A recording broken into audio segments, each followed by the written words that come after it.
والصلاة على نبيه وعلى آله وصحبه أجمعين أما بعد وآتوا حقه يوم حساده صدق الله العظيم.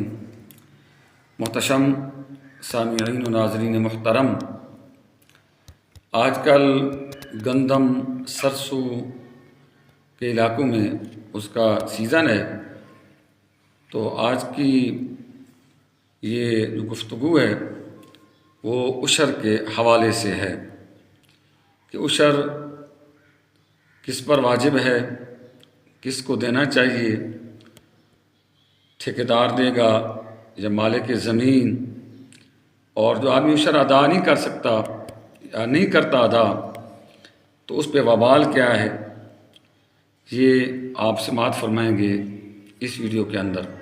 آپ سے گزارش ہے کہ ثواب کی نیت سے اس کو ضرور شیئر فرمایا کریں۔ محتشم سامعین حضرات، عشر زمین کی اصل میں زکوٰۃ ہوتی ہے، جو زمین سے پھل نکلتا ہے، اناج، غلہ، تو جو اس کے اوپر عشر یا نصف عشر ادا کیا جاتا ہے، یہ اس کی زکوٰۃ ہے، زکوٰۃ کی ایک قسم ہے۔ زمین سے لکڑی، بانس، گھاس کے سوا جو بھی چیزیں اگتی ہیں، گندم ہے، سبزیاں ہیں، پھل، فروٹ اور جو بھی غلے ہیں، ان تمام کے اوپر عشر یا نصف عشر ادا کرنا ضروری ہوتا ہے۔ اب عشر جو ہے ان علاقوں میں ہے، عشر کہتے ہیں 10ویں حصے کو، اور نصف عشر 20واں حصہ۔ مثال کے طور پر جن زمینوں کے اوپر عشر واجب ہے، تو اگر اس میں اس زمین سے کسان نے 100 من گندم حاصل کی ہے تو 100 من کے اوپر عشر اس کا 10 من بنے گا، اور ان علاقوں میں نصف عشر ہے 20واں حصہ، تو 100 من میں سے 5 من اسے ادا کرنے ہوں گے۔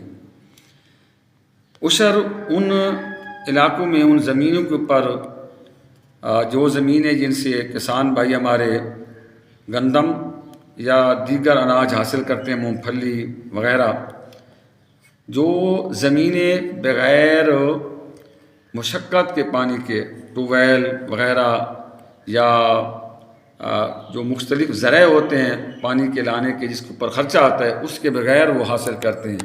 مثلا ایک زمین ہے، اس کے اندر انہوں نے بیج ڈالا، جس طرح اس علاقے میں ہے، ان علاقوں میں ہم رہتے ہیں، یہ گجر خان کا علاقہ ہو گیا یا یہ علاقے، تو یہ فصلیں جو ہیں یہ بارش کے پانی سے تیار ہوتی ہیں، اس کو پانی کا خرچہ نہیں آتا۔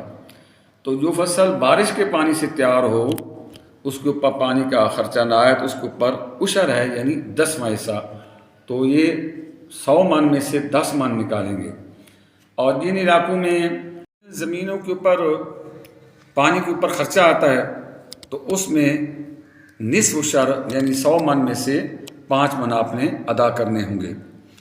جو بھی آپ فصل اگاتے ہیں اس کے اوپر عشر ادا کرنا ضروری ہے۔ ہمارے کچھ دوست یہ سمجھتے ہیں کہ صرف گندم کے اوپر عشر ہے، نہیں، ایسا نہیں۔ جو بھی پھل، اناج آپ نے زمین سے حاصل کیا ہے، اس کے اوپر عشر آپ کے اوپر ادا کرنا ضروری ہے۔ جس طرح ہمارے علاقے میں میاں والی کے جو ایریے ہیں، تو ان علاقوں میں اس وقت دوستوں کی بہت ساری سرسوں کی فصل ہوتی ہے جو لاکھوں میں بنتی ہے، تو ان کے اوپر عشر ادا کرنا یا نصف عشر ضروری ہے۔ تو اس طرح جن علاقوں کے اندر مونگ پھلی ہوتی ہے تو اس کے مطابق اس کا بھی عشر ادا کرنا چاہیے۔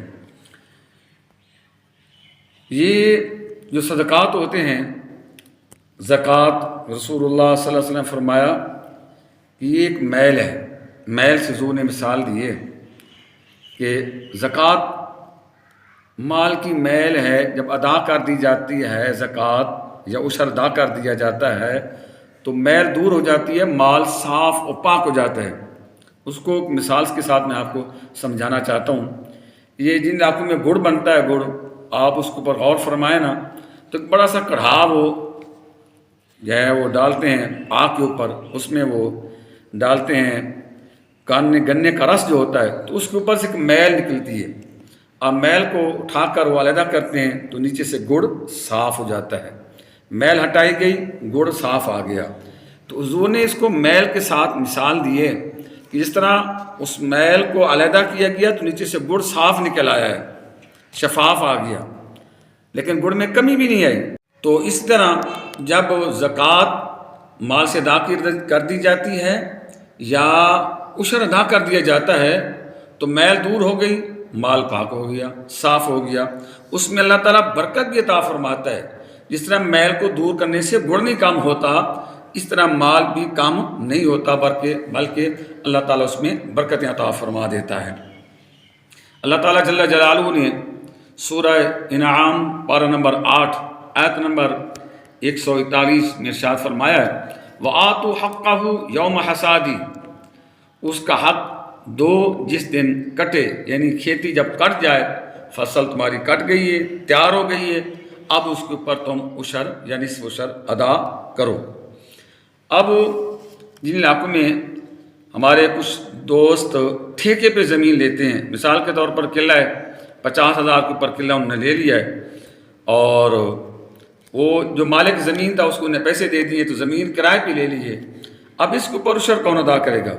تو اس کے اوپر عشر جو ہے وہ آدمی جو زمین کاشت کرے گا، جو زمین سے فصل لے گا، وہ ادا کرے گا.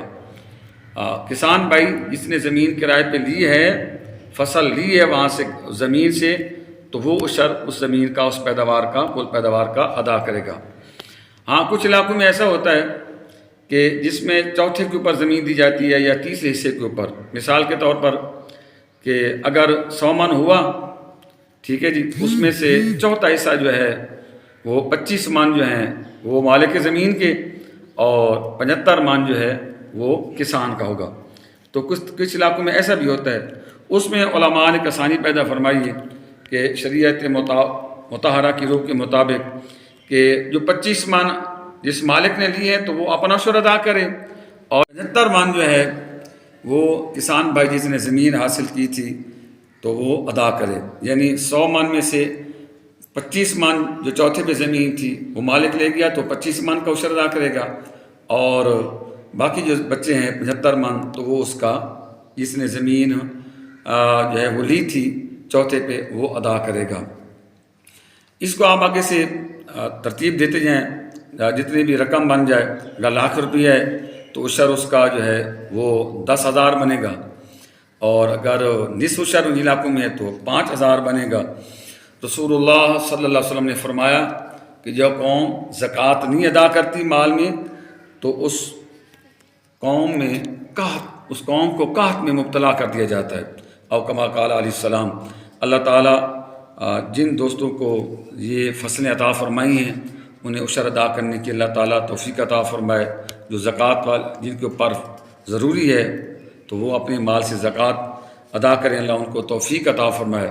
اور آخر میں عرض کرتا چلوں کہ ایسے مواقع جو ہیں، اب گندم کی کٹائی ماشاءاللہ ہو رہی ہے یا ہو گئی ہے، سرسوں کی فصلیں تیار ہیں، اکثر کسانوں نے چک لی ہیں اور لاکھوں میں ان کا عشر بنتا ہے. تو ایسے موقع کے اوپر ہمارے جو دینی مدارس ہیں، جو ہمارے اسلام کے کلے ہیں، جو بلوث خدمت کر رہے ہیں دین کی، اور ایک فلاحی ادارے ہیں جہاں سینکڑوں کی تعداد میں، ہزاروں کی تعداد میں طلباء زیر تعلیم ہیں، تو اپنے ان اداروں کو آپ ضرور یاد فرمایا کریں، اور خود جا کر ان کے مدارس میں آپ عشر پہنچایا کریں، تاکہ یہ ہمارے اسلام کے کلے جو ہیں ان سے روشنی ہمیشہ نکلتی رہے اور لوگ فیض یاب ہوتے رہیں. اللہ تعالیٰ ہم سب کو عمل کی توفیق عطا فرمائے. اس ویڈیو کو آپ ضرور آگے ثواب کی نیت سے شیئر فرمائیں. اگر کوئی مسئلہ سمجھ نہیں آیا تو آپ کے قریب جو مستند عالم دین آپ ان سے رہنمائی لیں. ہمارا نمبر، اگر آپ مسئلہ سمجھ نہیں آیا تو آپ کمنٹ کر کے آپ جو ہے نیچے تو مجھ سے مسئلہ اس کی وضاحت آپ پوچھ سکتے ہیں. اللہ تعالیٰ ہم سب کو عمل کی توفیق عطا فرمائے.